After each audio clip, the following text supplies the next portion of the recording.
We love to inspire and reward billions of business souls to gamify their life, to share products and services they care deeply about so they can experience the magical power of referral marketing. Welcome to the next episode of the NaXum podcast. I'm Gail, and I'm here with CEO Ben Dixon, Craig Cushman, and Mark Stevens. And in time for Halloween, we're actually going to talk about our spookiest business story. So how about you kick us off, Sir Ben?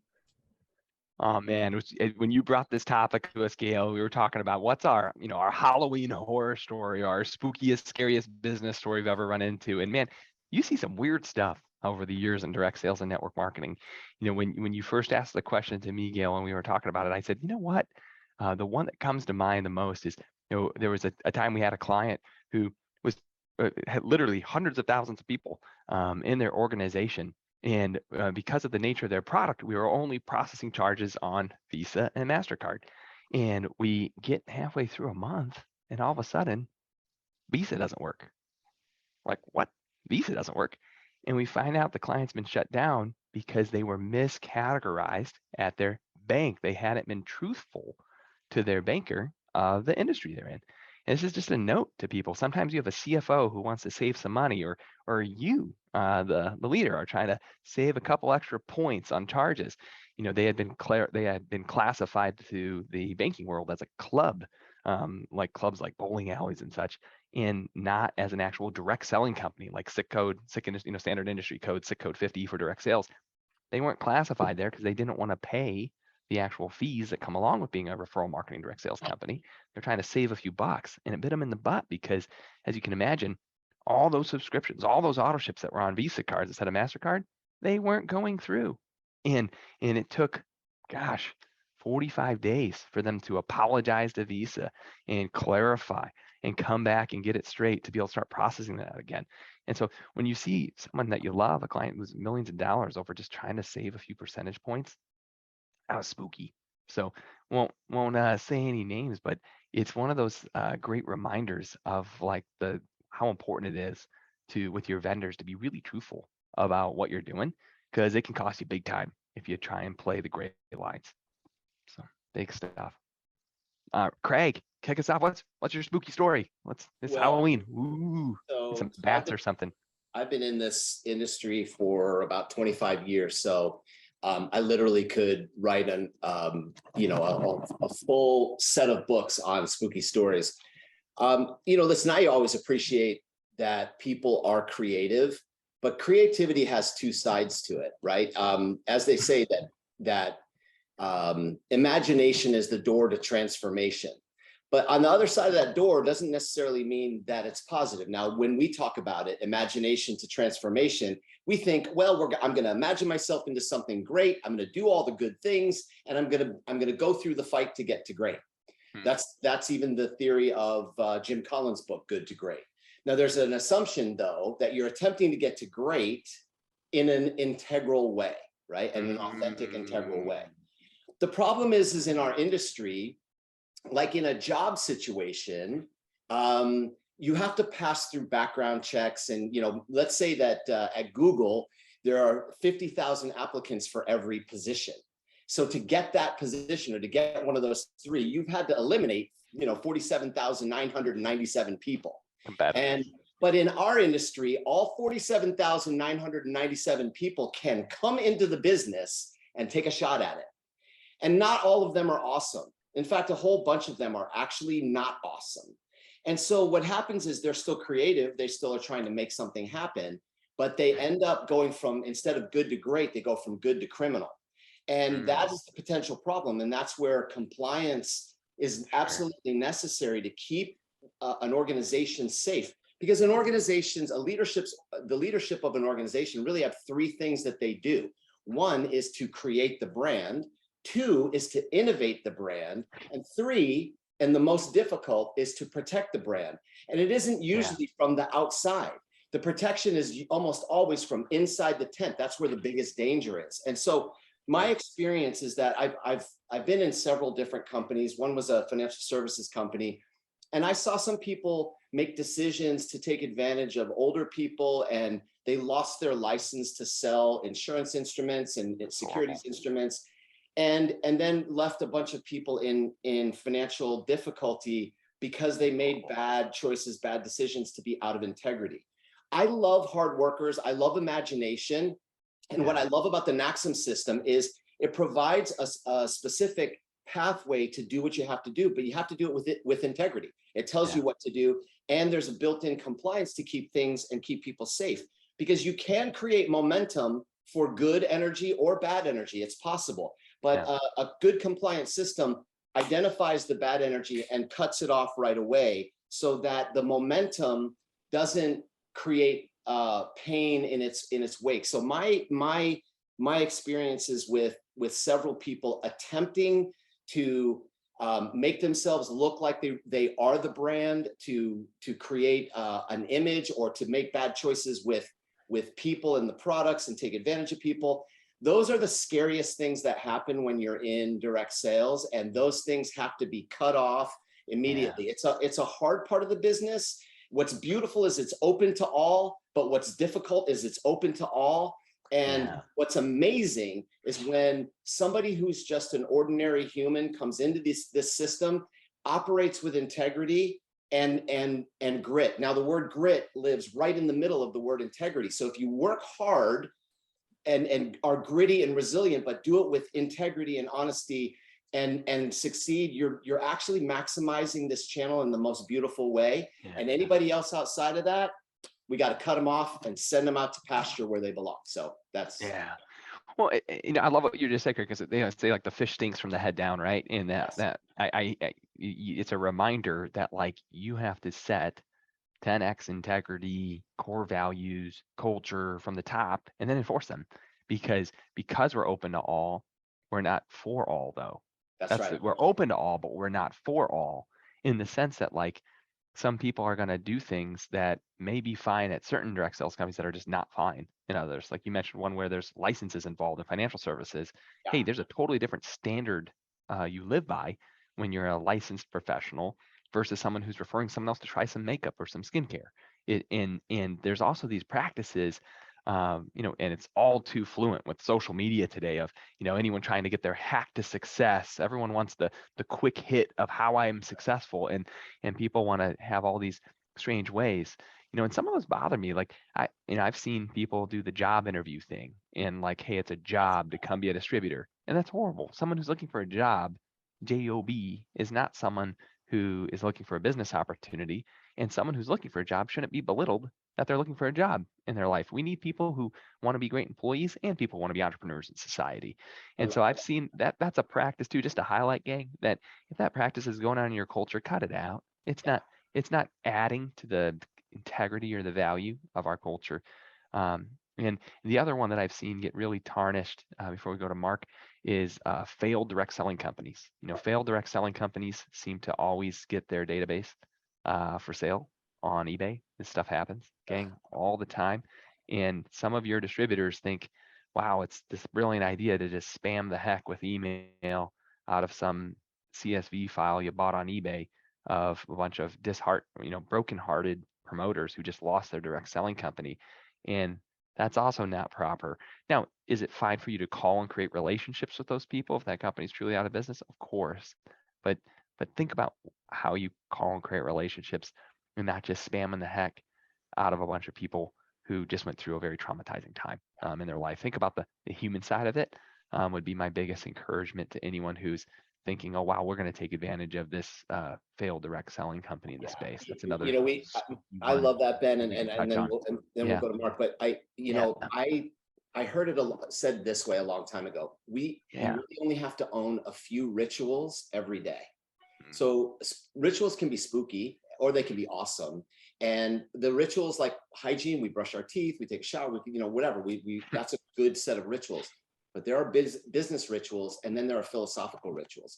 And I think what you just said is, if you operate from a place of compassion, empathy, and kindness as your underlying style, then I don't think you'll move toward any of these nasty rituals that bring about the worst in people. But if you operate from those, you'll always find a way toward the good things. And so I love what you just said. That's good. Mark, you have been through, I know you're only 22, but you've been through Exactly. lifetimes of spooky stories. We've had a couple fun ones at meals together. Yeah. Which one should we highlight on the podcast? Where would you like I'll to take tell us, you, Mark? when, What an when Gail, adventure. well, when Gail said scary story, you all said spooky story. And I told y'all before we started, I'm going to be telling a horror story.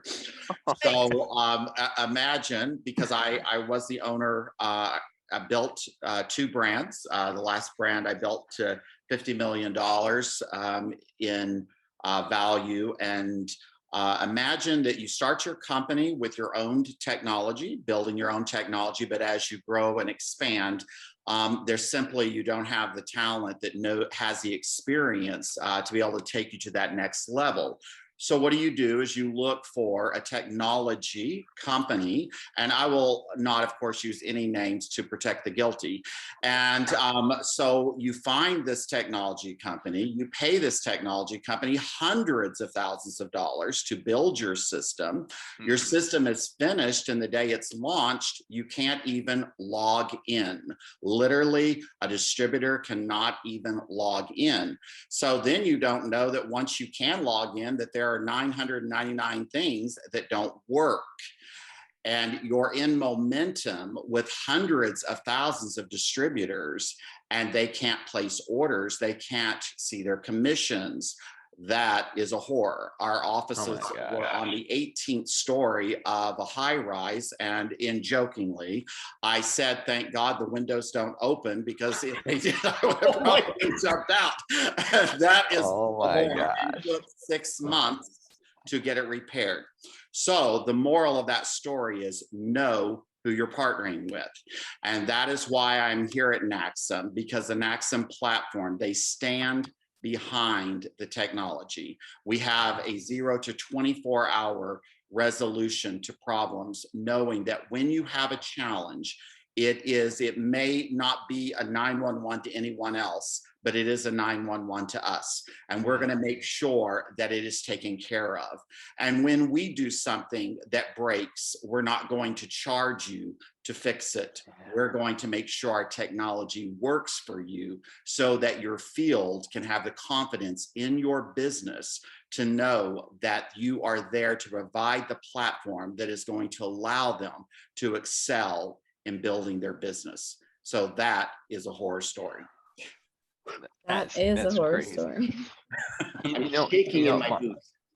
One of the things I found too, Mark, that's just so important for people to understand is even the picture of what platforms and software are, like how crazy that story is some people I find fall into the illusion that building a piece of software is like building a building, a physical building, like a skyscraper, as an analogy point. Like, oh, we lay the foundation, oh, we set up the walls, and then we finish the insides.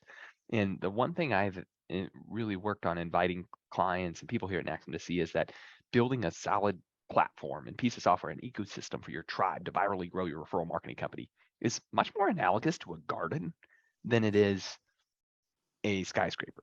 Because as you add on all these pieces, different, like in a garden, like sometimes now that you put this plant here, oh, we need to move this other plant now to this other part because it's not getting the sunlight or the nutrients it needs, or it needs to be changed. As one thing is added, it affects the others inside of it.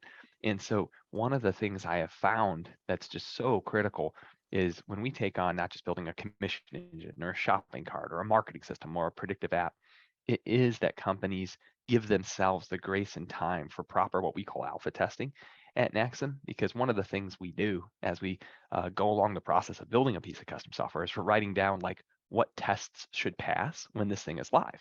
So we're writing down like, as a member, I should experience this. As a customer, I should experience this. As an administrator, I should experience that. And we're taking these notes. And by the time we're done with the project, outside of our regular tests, there might be 100 extra tests that were like, hey, based on the stuff this client wanted, these other 100 tests should pass. And one of the things we got away from at NaXum over the last, literally out of the 12 years I've been here, I didn't come to this truth until this last year. This last 12 months, this has only been true of our clients. But we got away from picking launch dates. It's an interesting piece of culture to hear, but we pick dates on milestones in our system, but we actually don't pick a launch date to the field until the client's done alpha testing. And actually, this is a fun part for Mark and I and Craig to share, and Gail to share with people who are watching the podcast, is what we do is as we get the deliverables from the client and we build each sprint and we build each milestone, we knock them out and we test them as we're going. But then when we get to the way end, we take that massive testing sheet and we run alpha testing, where our team goes in and tries to break everything. They go and try and do it themselves. And then when we're done, we actually sit down with the client and they go through the physical same tests that we just went through. And only when the client has done that do we have what's called a launch strategy meeting, where we then pick a launch date and pick that day of that transfer. Because if you don't put some of those processes in place, you hurt your client expectations and you can have crazy situations like the one that Mark just shared in the space game. That's a huge thing. And because rather than put the pressure 100,000 people, the launch date to the field, you put the pressure on the launch date to the alpha testing. And that's a way different mindset. I love that. Well, and the other thought is, the last thing we want to do is make the owner of the direct selling company look like they don't know what they're doing to their field. And so they get exciting, they get passionate, they want to go share something. The field, hey, good things are coming. They want to share news, and they can't give a launch date yet, because the truth is they may not have given us a requirement that they have until we get all the way through testing. I mean, I can't tell you how many times we've gotten all the way to the end of a project. It's been 2 months, it's been 3 months, sometimes it's been 5 months, and we're all the way to the end of this project, and we go through testing, and the client says, oh, wait, when we handle refunds on our warranties, we need this special tool that works this way, that's outside of NaXum standard library or something. It'll be something like that, right, as an example. And we'll say, hey, no problem, we could probably build that in 4 days, or hey, no problem, we could build that in 6 days. And if they've already given a launch date to the field, they lose their own ability to deliver the system in the way they want to deliver it. Or, hey, we have this widget that displays the top 10 people who recruited the most prospects that we show up and we forgot to tell you about it. And so one of the things that I love doing of this don't pick a launch date methodology, instead work on milestones with due dates and real accountability. So there's still dates, there's still accountability, we're still moving forward. But it gives the client the freedom to have the final product they actually wanted, instead of them being like, crap, I'll just do that post-launch because I don't want to break my word to the field. And that's some of the spooky stuff we see, man. Ben, All can the I time. add one Go quick ahead, Mark. thing? So if you're watching today and you're considering starting a new company, one thing I would say to you is, when you start a new company, a lot of times you think, well, I want to do my own program. That way I own it. That way I can do it the way I want it to do it. And Ben just mentioned, like, I need this or I need that. And you don't think about that. And you cannot have the programmers. It would cost you, you think you're going to spend less money, you're going to spend more money. And it's not going to be right. I can tell you from experience. And the field doesn't like change. So then when you transfer to something else, it's change. So do it right the first time, and do it where you have a system that will support you, because there's nothing more painful to be in momentum and have something slow you down, because it's a business killer. I can tell you. And so make sure that you look at a A to Z all in one location, plug and play. We set you up where you're set to win. Mark, I got to share one more story. You just brought to mind a very painful story for one of my really good friends, and I have to share it with everyone because he would want me to share it with everyone, because we laugh about it today as friends. But he's been a client of mine for a very, very long time. We've known each other for 18 years, and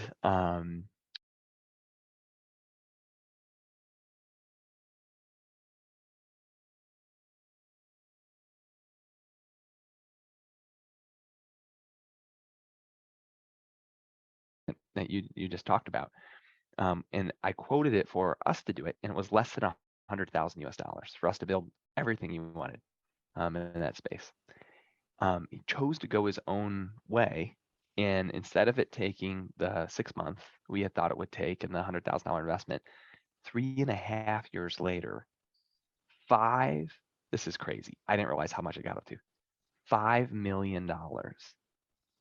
5 spent on programmers, people, engineers.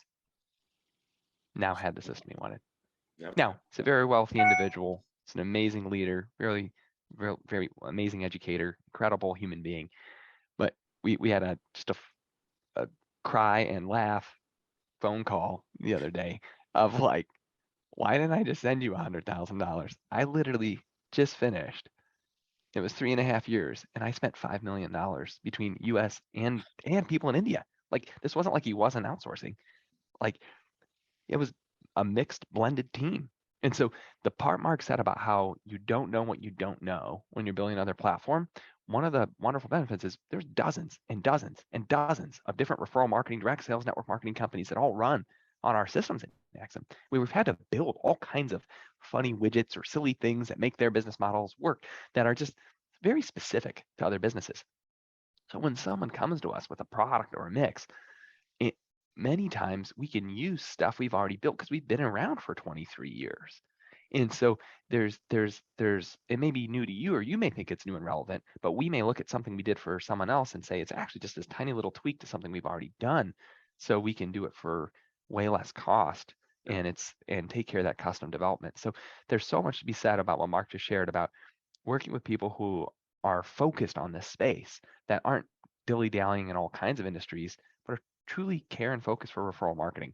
And it keeps you away from some of those spooky messes.